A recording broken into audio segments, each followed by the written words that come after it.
Okay students, so these are the homework questions. We'll do a quick run through the questions first.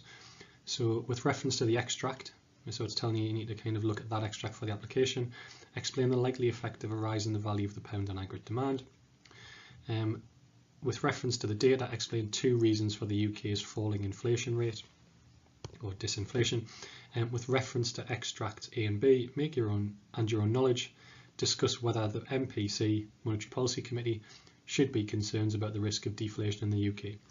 So we're looking for some things relating to the appreciation of the pound, some things looking at falling inflation rate, and then some things looking at negative inflation in terms of deflation. So let's have a look at the extracts. So the first figure we've got is average weekly real incomes, so taking inflation into account. We've got an increase in real incomes up till 2008 and then a trend of real incomes falling. The second one looks at the UK inflation rate, so we can see that the period's going from 2011 to 2014.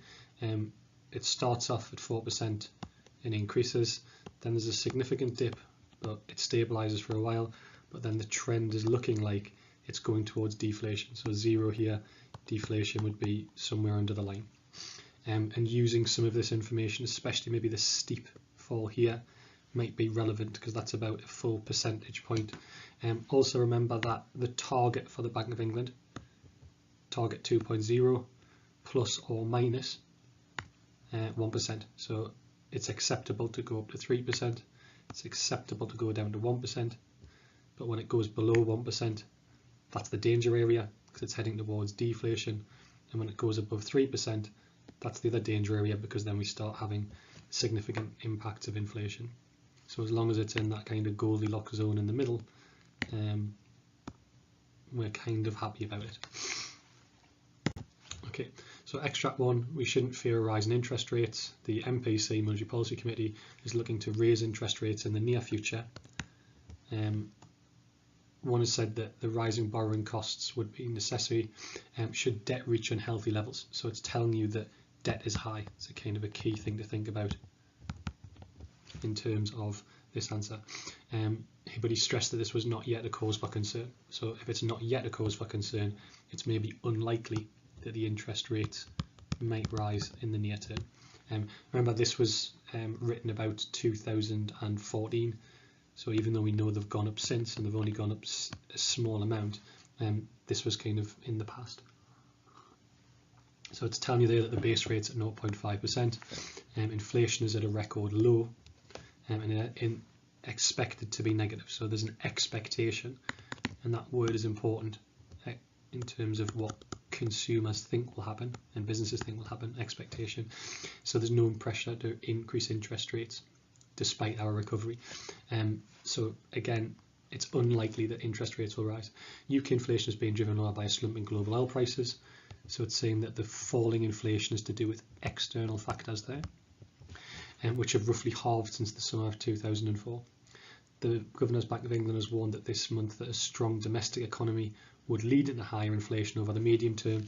So he's saying that in the medium term, or what will come next, is an increase in aggregate demand.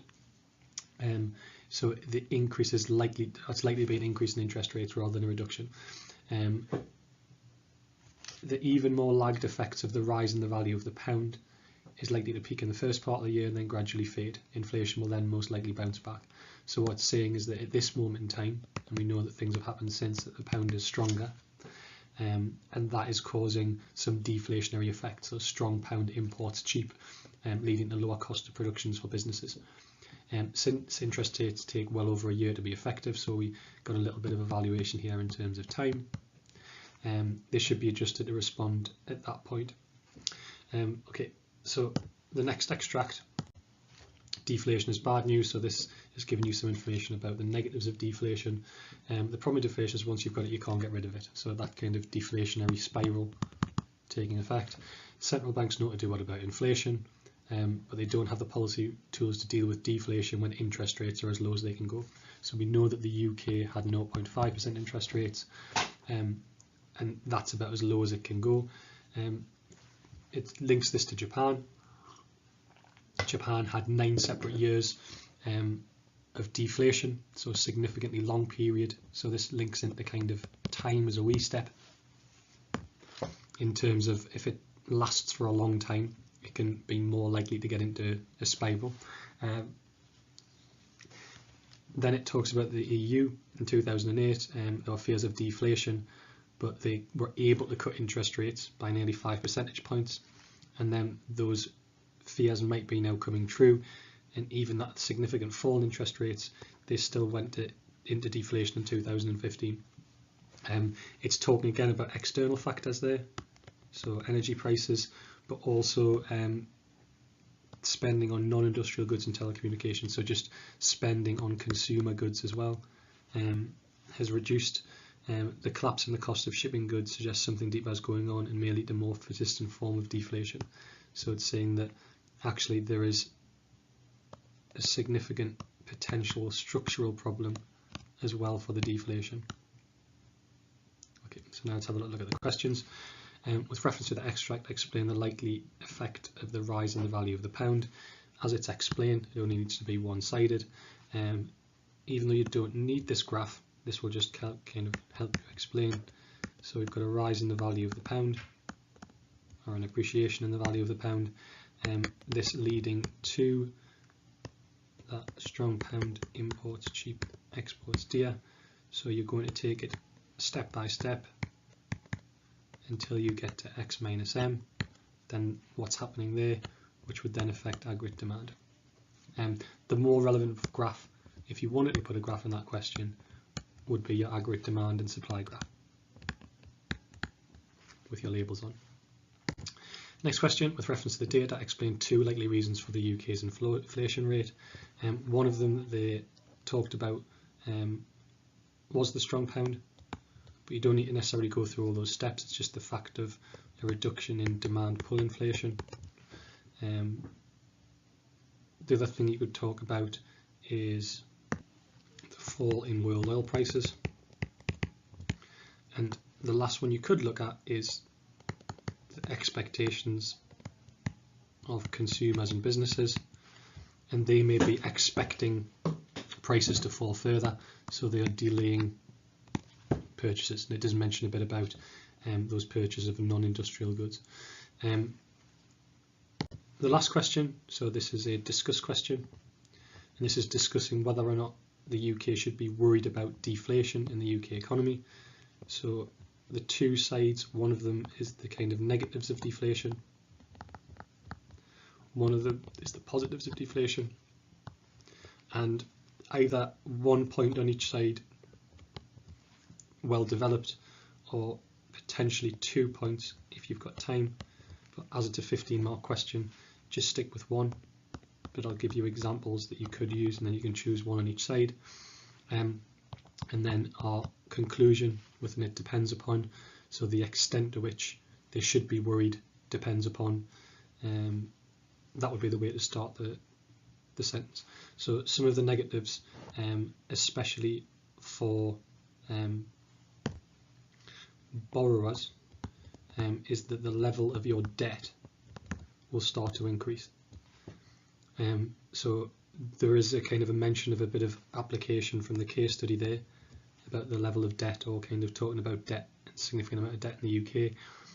So as prices fall, then the debt becomes even greater to pay back, and it's sometimes also linked to falling incomes. So again, the debt becomes more unstable. It might lead to defaults on the debt, and then if people default on their debt, that will reinforce the deflation further. On a positive note, people who are savers will benefit as the value of their savings increases. So one of the positives of that is that it might actually help people to save for the future, and there are benefits to saving that in the long term it can mean that investment is greater within your economy, and that was the Harrod-Domer model that we'll kind of come back to in development, is that link between savings and investment. One of the other negatives is that it can lead to a recession due to that delaying of purchases.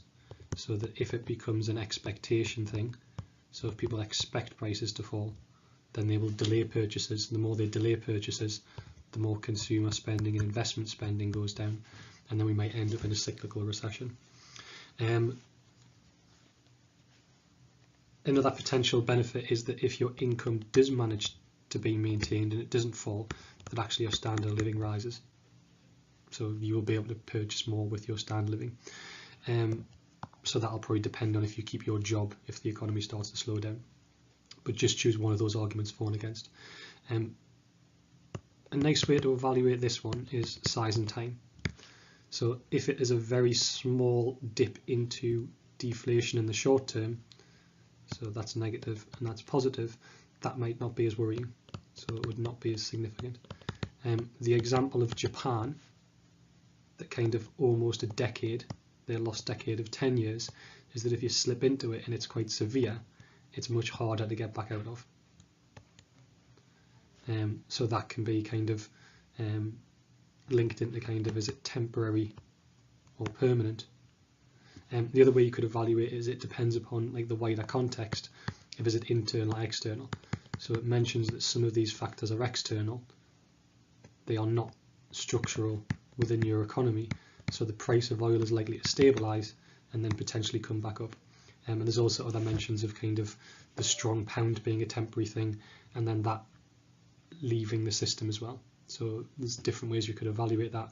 You could say that if it does become significantly large and it lasts for a long time, that should really worry them.